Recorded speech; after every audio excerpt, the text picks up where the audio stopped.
1951년 2월 7일 육군 11사단 구연대 3대대는 산청과 함양에서 주민 705명을 학살합니다. 아버지, 어머니, 올케, 동상, 여동상 둘, 또 큰지도 큰아버지, 큰엄마, 또 사촌 동상들 22명이 죽었어. 동생 둘이. 또 저기서부터는? 여원 우리 오빠. 엄마, 아버지. 그때 나는 언니 집에 가가 있었기 때문에 귀환했고. 공비토부를 내세웠지만 719명의 희생자 가운데 14살 이하가 359명으로 절반이었습니다. 지난 국민학교에서 백업 준다고 내려오라 해가지고 총으로 우리 민간 총으로 우리 군인이 쏴 돌아가시겠어요.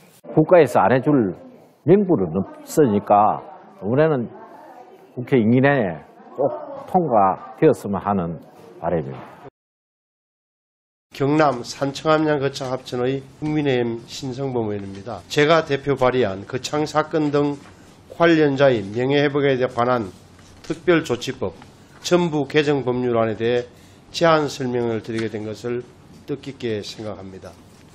26년 전인 1996년 거창 사건 등의 관련자의 명예회복에 대한 특별조치법이 제정됐고 98년 국무총리 소속의 거창 사건 등 관련자 명예회복심의위원회에서 당시 사망자를 934명으로 유족을 1517명으로 결정한 바 있습니다. 934명의 사망자 가운데는 14세 이하 어린이가 349명으로 조사된 바 있습니다. 이 법안을 근거로 명예회복은 일부 이루어졌으나 희생된 분들과 그 유족들에 대한 보상금, 의료지원금, 생활지원금 지급에 대한 규정이 없어 실질적인 명예회복으로 이어지지 못했습니다.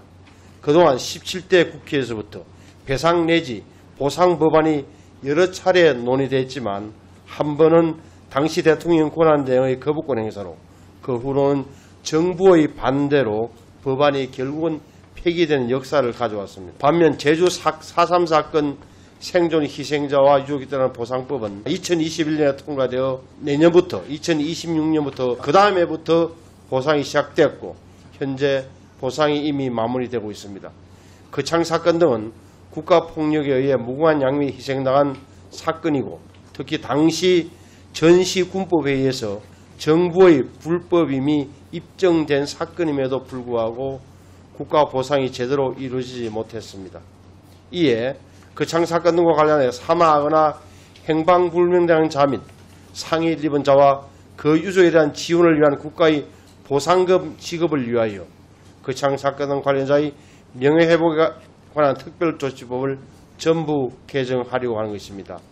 거창 사건 등이 발생한 지 올해로 74년이 지났습니다. 가족을 잃은 유족들은 한많은 세월을 눈물과 한숨으로 견디고 있습니다. 이번 22대 국회에서만큼은 반드시 통과되어 고통받는 유족들의 상처가 치유되어야 한다고 생각합니다. 이런 개정 법률안의 취지를 감안하셔서 본위원이 제안한 원안대로 심의 의결하실 것을 간곡히 부탁드립니다. 감사합니다.